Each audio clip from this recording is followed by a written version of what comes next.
Hey guys, glad you can make it. My name is Dana, and this channel is all about growing your online business, selling digital products, and being a stay-at-home cat mom. In this quick video, we will be going over the pros and cons of selling on Etsy for 2021. Let's get started. Okay, the first pro of selling on Etsy for 2021 is that it's really cheap. Etsy is extremely cheap to start on. To list a product on Etsy is only 20 cents. I often suggest to my students to as soon as they're starting a new Etsy shop, to put at least 10 to 20 listings up on their new shop. So that's between $2 and $4 if you're in the US. It's very, very cheap to get started on Etsy. I love that. And obviously the fees will start coming out, but it's not until you start selling your products on Etsy that the fees will start to come out. But just to list a product, it's 20 cents. And to make it even better, there's a link below down in the description that will get your first 40 Etsy listings for free. Pro number 2, the traffic. So Etsy is a huge marketplace that's been around for a while, right? So they do a lot of their marketing on their own, and people just know about Etsy. They go there for specialty handmade products. Shoppers are loyal, and they're always going to go back to Etsy. So that means that there's millions of people that are visiting Etsy's website ready to buy something or in the buying mentality every single month. So while they're not going to be sending all their people to you at first, it is a good place to start out if you have zero following, zero audience. It's a really good place to start out on because of their traffic.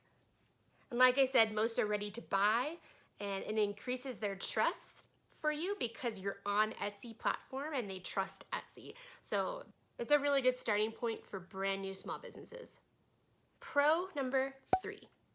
Etsy interface and the platform that they use is pretty straightforward, so making a listing isn't as hard. You just have to read the instructions and fill it in as much as possible.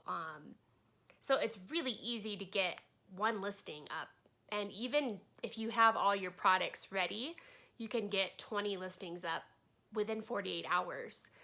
It's your online kiosk. Let's move on to con number 1. Because Etsy is so huge and there's people opening up shops on the daily, unfortunately, because they're a marketplace and they have to play fair, if someone is in your shop and they're shopping through your listings and looking through your listings, if they scroll all the way to the bottom, they'll see things that are like yours. So they show your competition at the very bottom of the page, which is unfortunate, right? Because you don't really want that to show. And if another seller is selling something almost similar to yours, almost identical to yours, so at a cheaper price, where do you think that customer is going to go? Now, obviously, to get that conversion of where your customer is going to buy from you goes further than just price point. Like, how many reviews do you have? Do you have a 5-star review? So if that person who's selling their product for cheaper has a 1-star overall, that's going to play a factor. But it's not really a great thing being a business owner having your competition displayed right there, right next to all your stuff.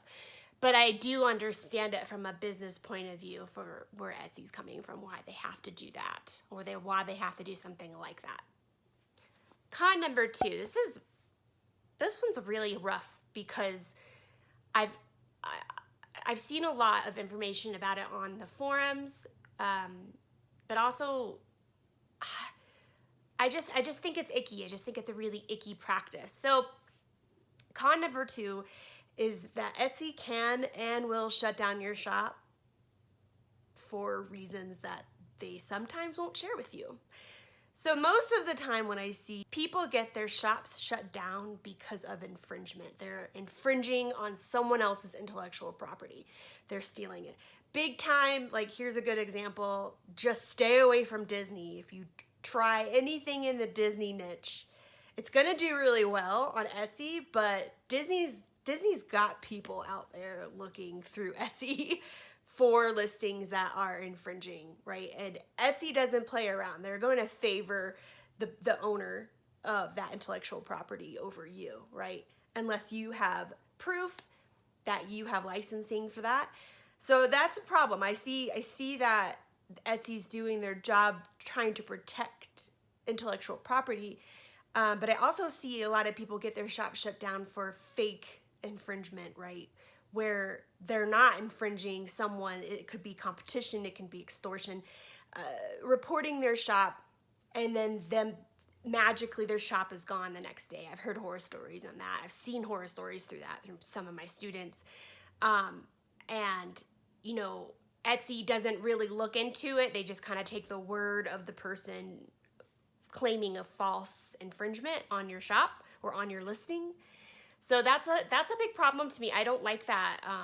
Some people, it's almost near impossible to get your shop back up and running. I've heard too, even if you've proved that you did nothing wrong.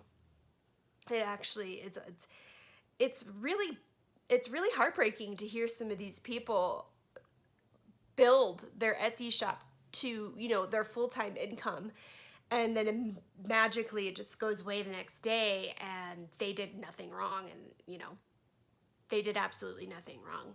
So that's a huge con to me. I don't like that.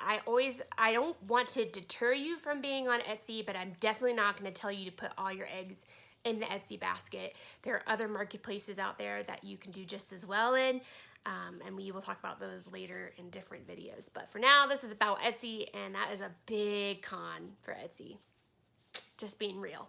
Lastly, we'll talk about con number 3. Etsy had announced that they were going to make their offsite ads mandatory for people who made over $10,000 that previous year. So what that means is if you've profited, not even profit, if you've revenued more than $10,000 in your Etsy shop for 2020, they were going to make it where you can't turn off offsite ads, which means it's unfortunate because what they're doing is they're advertising your products outside of Etsy. Not only are they taking their regular Etsy fees, but they're taking an additional 12 to 15% because of that, which is really bad because sometimes people who are selling on Etsy don't have that big of a profit margin. So that might be all of their profit margin is gone because of these offsite ads. And if you've revenued more than $10,000, you can't stop it. There's people that are really getting screwed because they can't profit anything, and that's another big con.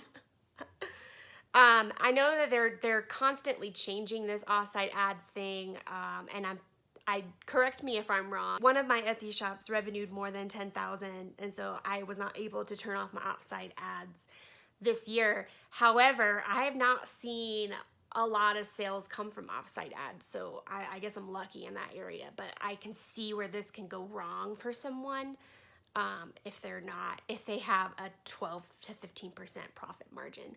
My advice is if this is happening, or if you find this to be happening to you in the future, I would increase your prices as necessary, or just let's keep complaining to Etsy and say this sucks, we don't like this. Maybe they'll listen. Thanks so much for joining. That's it for today. I wanted to make it short and sweet and be very transparent with you about it. I do think it's worth getting on Etsy, but I am all about the digital product world. I feel like that's a way better route than selling handmade products, just for the ease and the passive income that it provides. You make money while you sleep. So down below I have a free Etsy guide where it just tells you step-by-step ways that you can start on Etsy super quickly and just strategies to get started real fast, and it's completely free. So go look down on the link below. Please don't forget to like and subscribe to my channel, as I'm trying to put out new videos every single week, and I'm just getting started. So I'll see you next time. I'm gonna go take a nap with my kitty cat. Ta-ta.